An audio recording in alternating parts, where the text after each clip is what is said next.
Assalamualaikum warahmatullahi wabarakatuh. Selamat pagi, jumpa lagi di kelas biologi. Jangan lupa berdoa ya sebelum belajar. Oke, jadi pada hari ini kita akan melanjutkan tentang sel, tentang komponen penyusun sel dan transport membrannya. Oke, yang pertama komponen kimiawi penyusun sel. Nah, ada unsur, ada senyawa. Unsur ada yang makro, ada yang mikro. Kayak di kimia ya, jadi ada karbon, hidrogen, oksigen, dan lain-lain. Sedangkan untuk senyawa pun ada organik dan anorganik. Bisa dilihat ya, bahan-bahannya apa aja. Nah, yang selanjutnya bioproses yang terjadi di dalam sel, yaitu transport melalui membran. Jadi akan ada zat yang keluar dan masuk. Oke, kita bahas transport membrannya dulu. Transport membran dibagi jadi dua, ada pasif dan aktif. Dikatakan pasif berarti dia tidak memerlukan energi. Contohnya adalah difusi, yaitu perpindahan zat dari larutan konsentrasi tinggi ke rendah. Sedangkan kalau osmosis, dia lebih ke perpindahan air. Nah, kalau aktif dikatakan aktif berarti dia perlu energi karena dia melawan gradien konsentrasi. Nah, contohnya ada eksositosis dan endositosis, yang mana kalau ekso keluar, kalau endo masuk, dan endo dibagi lagi jadi pinositosis dan fagositosis, dan yang terakhir pompa natrium dan kalium. Oke, untuk selanjutnya langsung kita lihat percobaan osmosis pada kentang ya. Jadi ini bahan-bahannya bisa dilihat. Jadi kita kupas dulu, yang sisanya bisa buat kentang goreng. Nah, yang selanjutnya kita potong. Jadi kita potong dan kita ukur panjangnya sekitar 4 cm ya antara keduanya. Kemudian kita akan memasukkan satu kentang ke dalam air tanpa garam dan yang satunya lagi ke dalam air yang diberi garam.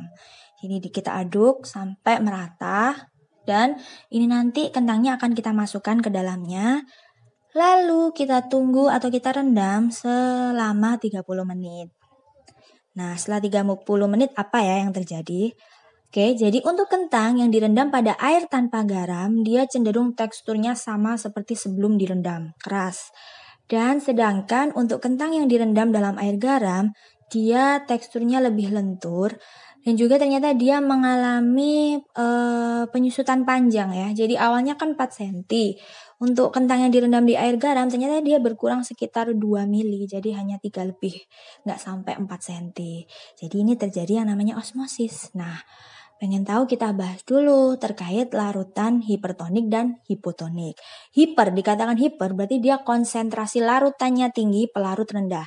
Ingat pelarut itu adalah air. Berarti ketika pelarutnya rendah berarti kondisi airnya itu kental. Ya kayak itu tadi air garam. Otomatis air yang ada di dalam selnya atau di dalam kentang itu akan keluar. Sehingga dia lentur. Nah, sedangkan untuk larutan yang hipotonik itu konsentrasi larutan rendah, pelarut tinggi. Airnya banyak berarti nanti larutannya akan encer. Dari situ encer berarti yang di luar itu akan masuk ke dalam. Nah, itu pada hewan akan pecah atau hemolisis. Oke, kita lebih jelasnya lihat ini ya. Jadi ini yang atas hewan, yang bawah tumbuhan. Ketika hipertonik, maka sel hewan akan mengalami kelenasi, mengkerut karena air yang ada dalam sel keluar. Kalau yang di tumbuhan plasmolisis. Ketika hipotonik, maka air yang ada di luar sel akan masuk sehingga dia akan pecah atau lisis ketika hewan, tapi ketika di tumbuhan dia turgid.